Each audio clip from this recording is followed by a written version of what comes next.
The Epstein files are finally being released. Is this the end of the Epstein saga? Or are the problems just getting started? Welcome to American Covered, I'm Chris Chappell. So, Epstein! We're back on this again for what feels like the 100th time. And I can hear the YouTube demonetization.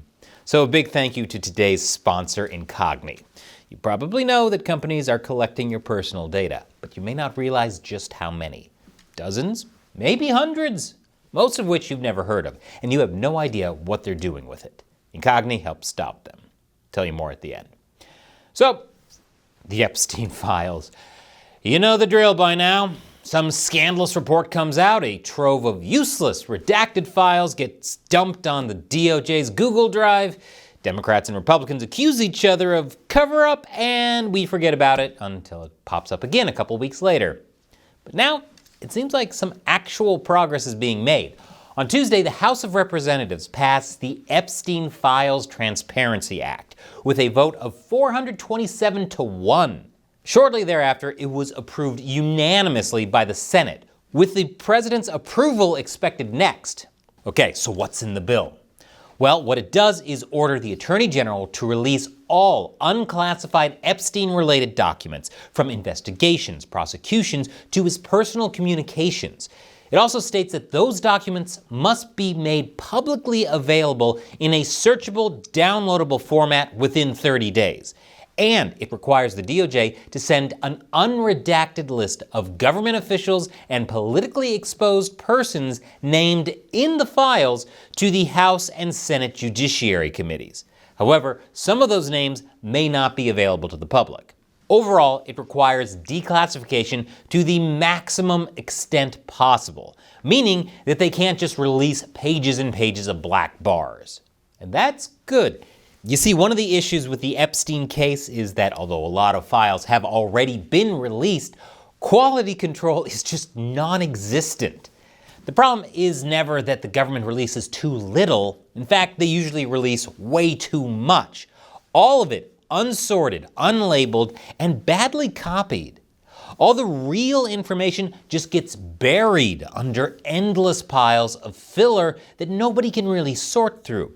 I'm talking degraded, decades-old photocopies of handwritten notes, sloppy page-by-page scans of entire books, Epstein's irrelevant New Age garbage, screenshots of broken websites where the only surviving text includes headlines like, "Why do dogs look so sad?" and pages that are entirely blank. That's on top of the insane amount of redactions. Like, why would you even bother putting this out? But now we'll hopefully have all the documents presented in a manner that's halfway readable. Note that I said hopefully. At this point, I wouldn't be surprised if they rescanned everything with a Game Boy camera.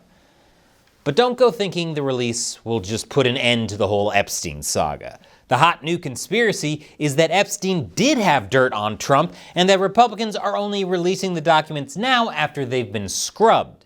In a conversation with Chris Cuomo, who appears to be undergoing the process of Vince McMahonification, Jeffrey Epstein's brother, Mark, had this to say. Jeffrey, in 2016, I said this publicly before, Jeffrey told me that if he said what he knew about the candidates, they'd have to cancel the election. He didn't tell me what he knew, but Jeffrey definitely had dirt on Trump. I've been recently told the reason they're going to be releasing these things and the reason for the flip is that they're sanitizing these files. There's a facility in Winchester, Virginia, where they're scrubbing the files to take Republican names out of it. That's what I was told by a pretty good source. That's some good third-hand reporting. Republicans are scrubbing the documents according to some guy speaking to the brother of the suspect who's been dead for 6 years.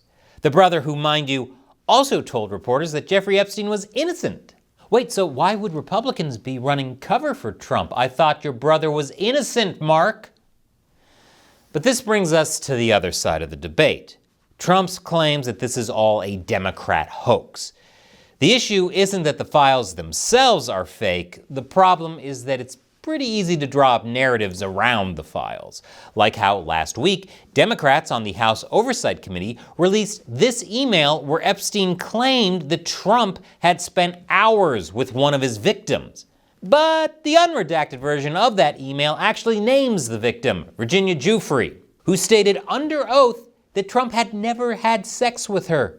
She also said she never saw him partake in any sex with any other girls, for that matter. Or you have this now deleted post from the Democrats' official X account claiming Trump spent Thanksgiving of 2017 with Epstein. But we know from the New York Times that Trump spent that Thanksgiving between his Mar-a-Lago resort, where Epstein reportedly received a lifetime ban in 2007, and a Coast Guard station in Riviera Beach.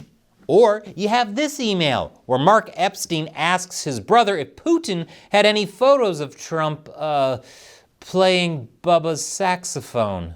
Bubba, of course, is a common nickname for former President Bill Clinton, who also had ties to Epstein. Ugh, it's the P-tapes all over again. Remember that one? It was part of the Russiagate investigation that consumed much of Trump's first term and yielded nothing of value.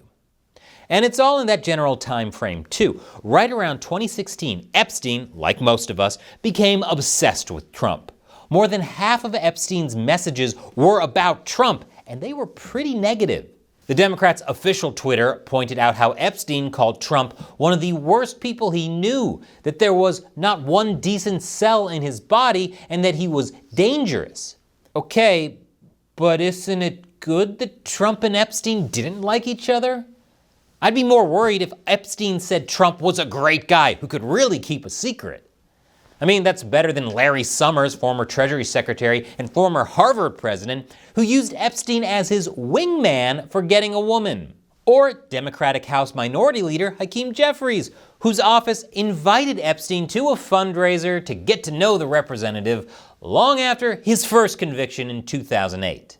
Honestly, having the country's most notorious pedophile say he hates you sounds like an endorsement. Heck, I'd put it on a t-shirt. But merch opportunities aside, Trump himself just seems to be done with the whole thing. On Truth Social, he said he was fine with House Republicans releasing the files, saying, "I don't care," and that all he does care about is getting Republicans back on point with issues like the economy and affordability. Oh, if only it were that easy. The sense I'm getting is that this matter is far from over, assuming the case's important details aren't just buried under mountains of self-help books or redacted out of existence. The partisan framing will make sorting this out a heck of a lot harder. And this episode is, thankfully, sponsored by Incogni. One time, I got a text from Amazon prompting me to log in and change my password. It was so convincing, I nearly logged in using their fake link. I was seconds away from disaster. I get these kind of scams all the time, and I bet you do too. Because whenever you do anything online, there are tons of companies that collect your personal data and then sell it off to these scammers. I'm talking your name, phone number, social security number, home address, and more. When I signed up for Incogni 3 years ago, I discovered there were dozens of companies that had my private information without my permission. That was terrifying. So what did I do? I've been getting as many of these companies as possible to delete my data from their system. And I did it using Incogni, and you can too. Incogni has already gotten my details removed from 814 of these data brokers who've collected my info. And I don't have to do anything after signing up. Incogni just handles it. And now you can help your family get rid of their data on the internet too, with Incogni's new Family Unlimited plan. It gives you access to Incogni's custom removals feature, where if you find a people search site that's giving out your info, paste that link into Incogni, and Incogni's agents will get rid of it for you. So get Incogni and reclaim your own data.